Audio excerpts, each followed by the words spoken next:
Thank you for joining us this evening on The Frame. My name is Mackenzie Wright. Brendan Fitzpatrick is off tonight.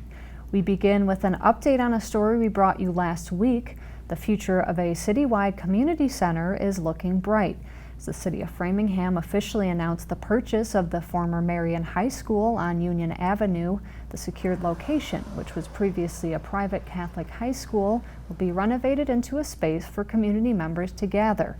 It includes a gymnasium and a 750-seat auditorium. There is even talk of including a pool in the space. A press conference was held on October 5th to celebrate this milestone for the city. We're looking forward to working hard to use its full potential to be a community center for the entire community. We'll soon be hiring a consultant to help us with programming the building, how we're going to use it, manage it, and also what we need to do to fix it up, to bring it up to the current codes and make it usable for everybody. This $3.35 million purchase was made possible with Federal American Rescue Plan funds. And good news for your wallet this week. The Massachusetts House and Senate passed a comprehensive tax relief package designed to bring financial relief to taxpayers throughout the state, including here in Framingham. Governor Healy signed that bill into law Wednesday afternoon, securing what she says are the first tax cuts in more than 20 years. With a total financial impact of around $561 million for the 2024 fiscal year, the package is designed to bring much-needed financial relief to the Commonwealth. This includes increased tax credits for families, caregivers, and seniors. It's also promised to bring relief to the housing crunch here in Massachusetts for working families, create thousands of low-income housing units, among other additional tax changes. Our own state senator for the 2nd Middlesex District and Senate President Karen Spilka called the proposal historic.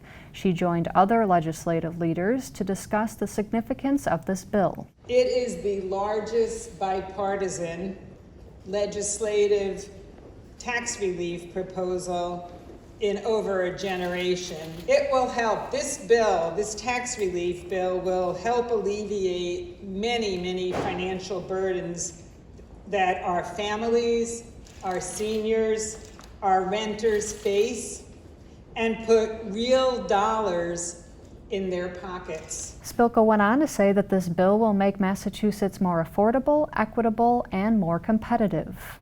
Governor Healy has appointed Framingham Mayor Charlie Sisitsky to the MBTA Board of Directors. The seat the mayor is filling was created by the 2024 fiscal year budget signed by Healy. The MBTA board has an array of individuals from a number of different industries and professions dedicated to ensuring the safety and reliability of public transportation here in Massachusetts. Mayor Sisitsky says he was honored to be sworn into the seat, which was designated for a municipal official representative of a town or city within the MBTA service area.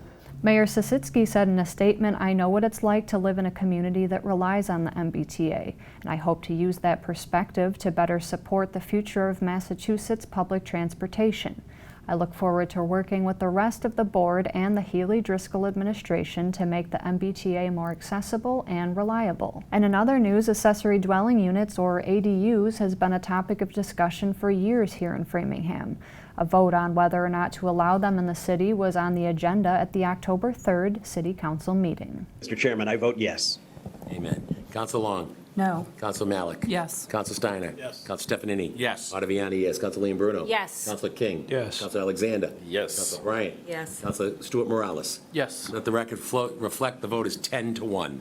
That was city councilors voting in favor of accessory dwelling units at Tuesday night's meeting. It's a decision that's taken years of effort, with Councilor Michael Cannon leading the charge. This community, this council, and all of the so many members of our elected boards, appointed boards, et cetera, got together and found a way to fulfill the goal, the intent, which I think there is a lot of consensus on, afford our families a little bit more freedom and flexibility to care for their loved ones. Cannon is referring to the reality many community members face, not being able to afford putting loved ones in nursing homes or other facilities, and opting instead to keep them in an ADU close by. So what is an ADU? An accessory dwelling unit is defined as a smaller independent residential dwelling unit located on the same lot as a standalone single-family home. City officials heard from countless family members who attended public hearings asking for the city to provide this option, whether it be looking after elderly parents or disabled adult children. For these families, ADUs could keep loved ones close by while still maintaining independence. There has been opposition to ADUs for a number of reasons, ranging from the logistics of parking to sizing and square footage.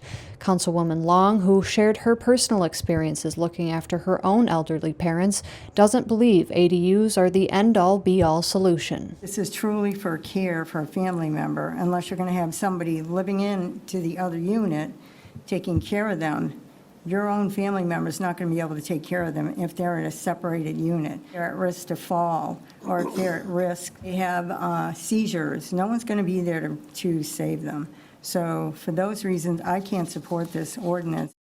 If you want to read more about the City Council's vote in favor of ADUs, you can visit our website, www.theframe.news. We've got you covered from local weather and traffic to other stories that matter to your community.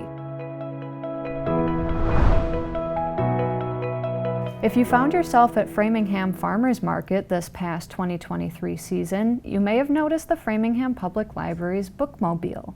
We caught up with the head of the Bookmobile experience at the market, Emily Toombs, who shared with us the many ways in which this library on wheels is a benefit to our community.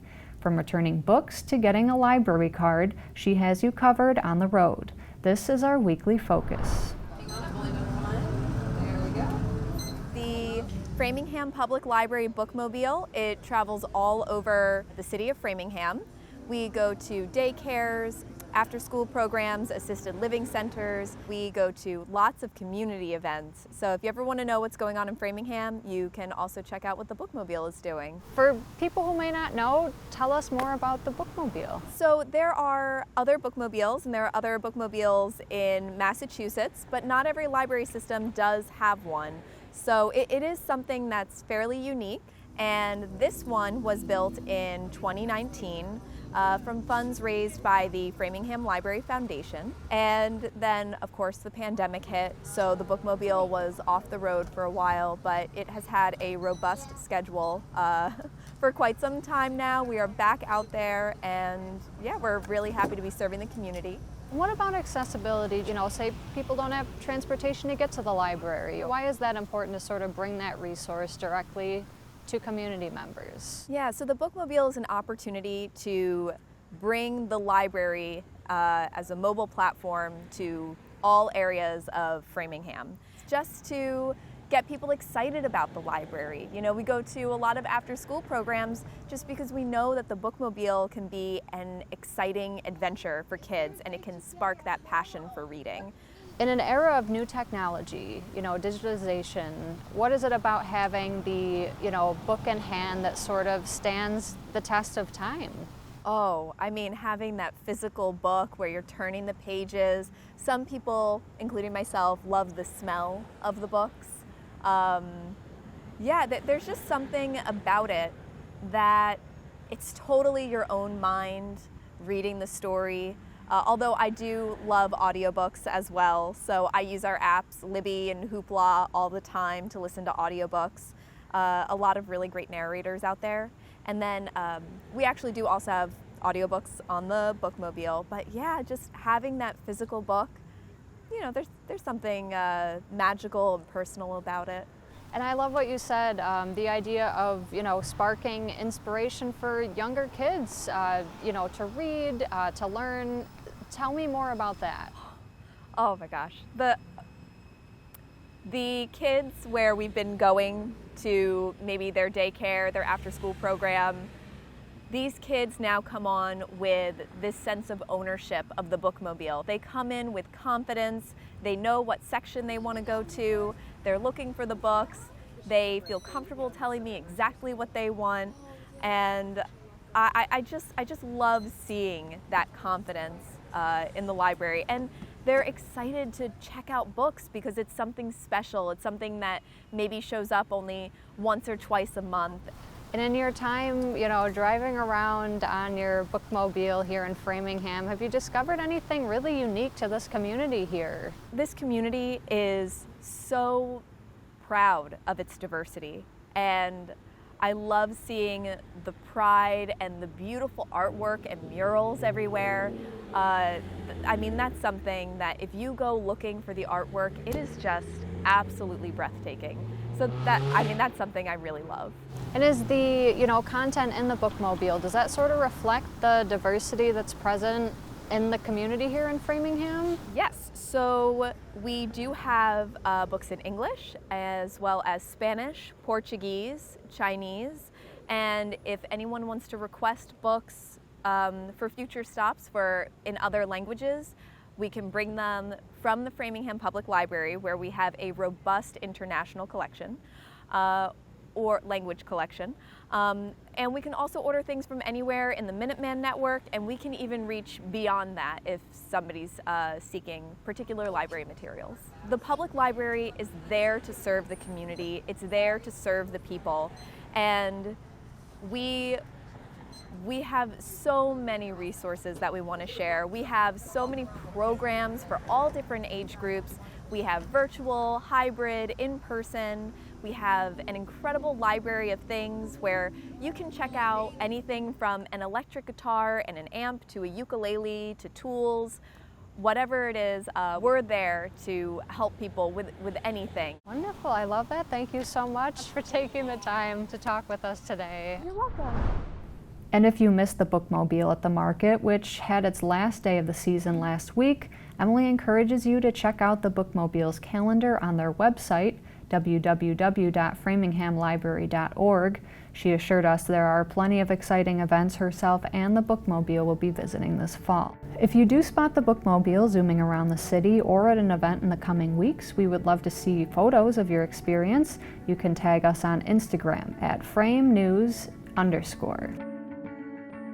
Shifting gears now to another valuable resource for members of our community, A Place to Turn, a food pantry that serves 20 towns in the greater Metro West area, including Framingham, is welcoming clients back into its newly renovated space. In addition to fresh foods like poultry and produce, they offer an array of personal care products, such as diapers. Place to Turn Executive Director Joanne Berry and her team raised over $500,000 for their capital campaign, which made this renovation and expansion possible. She says it was necessary to accommodate a growing need within the community.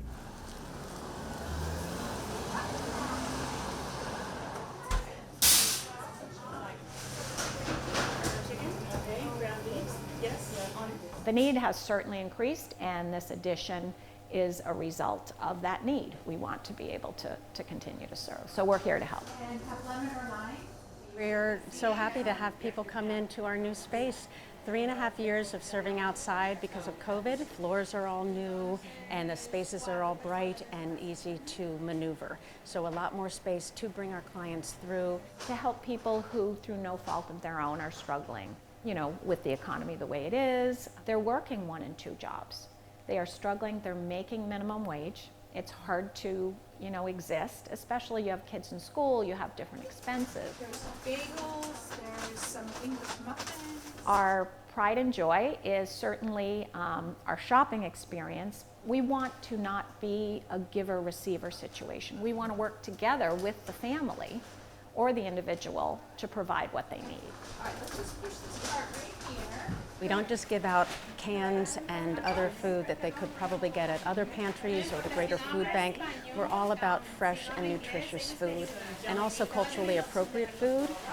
So we have plantains and we have yuca and we have kove and things that they are used to cooking with and serving at their tables. We do that really from grants, but we also partner with farms. Stearns Farm, Framingham Community Farm, Boston area Gleaners, Lovin' Spoonfuls. It is about partnering. Thank you so much. Bye. And I think that's what we all found during COVID is let's not just stay in our lanes. We need to do whatever we can do to help those in our community that are struggling. I had a customer who almost was crying the other day, and she was so appreciative. Serving in a dignified and respectful manner means giving them food that is healthy and nutritious for them and their families. Everything that every person does makes a difference. I put out a number like, yes, we served 30,200 people last year. Each person has a story, is an individual. And what we're doing because of donations, whether it's food or product or money, changes them and makes things better for them. As I always say, we depend on a caring community to do this. It's a great community to live and to be a part of. People are generous. A Place to Turn provides its clients with a week's worth of food once a month. All you need is to provide proof of address in the Metro West area. They are open Monday and Wednesday from 4:30 p.m. to 6:30 p.m. and Tuesday and Thursdays from 9:30 a.m. to 12:30 p.m. They also shared with us that they have coordinators on staff who speak English, Spanish, and Portuguese. About 40 volunteers work on a weekly basis at A Place to Turn. They are, of course, always looking for more and welcome volunteer groups as well. Taking a look at the weather now and what we can expect heading into our weekend, Friday will start cloudy with showers in the afternoon, rain picking up in the evening, high around 70 degrees and lows in the lower 60s.